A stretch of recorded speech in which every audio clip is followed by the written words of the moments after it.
Presiden Prabowo Subianto mengajak perusahaan-perusahaan Jepang untuk melirik proyek Giant Seawall atau tanggul laut raksasa di utara Pulau Jawa. Hal itu disampaikan Prabowo saat menerima pengusaha yang tergabung Japan Indonesia Association.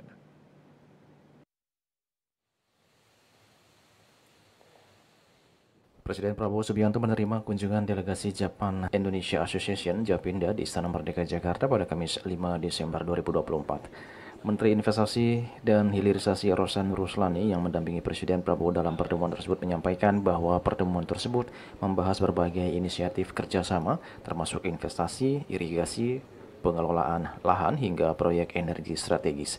Dalam pertemuan tersebut, lanjut Rosan, Presiden Prabowo juga mengajak para pengusaha Jepang tersebut untuk ikut berpartisipasi dalam pembangunan Giant Seawall atau proyek tanggul raksasa. Kemampuan Jepang di bidang konstruksi membuat Prabowo meminta Jepang untuk ikut andil dalam proyek akbar tersebut. Selain itu, menurut Rosan, salah satu topik utama yang dibahas dalam pertemuan tersebut adalah kelanjutan proyek Blok Masela yang telah direncanakan sejak tahun 2000. Japinda menyampaikan harapan agar proyek tersebut dapat mulai berjalan tahun depan dan diharapkan selesai beberapa tahun ke depan. Pak Presiden juga mengajak perusahaan-perusahaan Jepang itu untuk berpartisipasi diantaranya dengan Great Giant Seawall, yang dimana dalam Great Giant Seawall itu 40 km sampai di atas Jakarta dan sampai 600 km.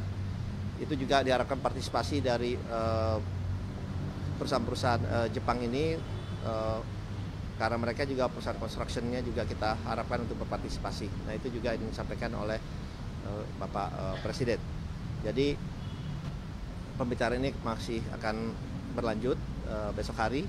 Diketahui pembangunan Giant Seawall atau proyek tanggul laut raksasa merupakan proyek strategis nasional yang menjadi prioritas dalam pemerintahan Prabowo dalam 5 tahun ke depan. Giant Seawall merupakan proyek tanggul laut raksasa yang direncanakan membentang dari Jakarta hingga Gresik, Jawa Timur dengan panjang mencapai 600 km. Tanggul laut raksasa atau Giant Seawall ini dibuat dengan tujuan untuk mengatasi adanya ancaman banjir rob dan penurunan permukaan tanah di wilayah utara Pulau Jawa, khususnya di kawasan utara Jakarta. Juli Suwarte dan Ketut Madias melaporkan.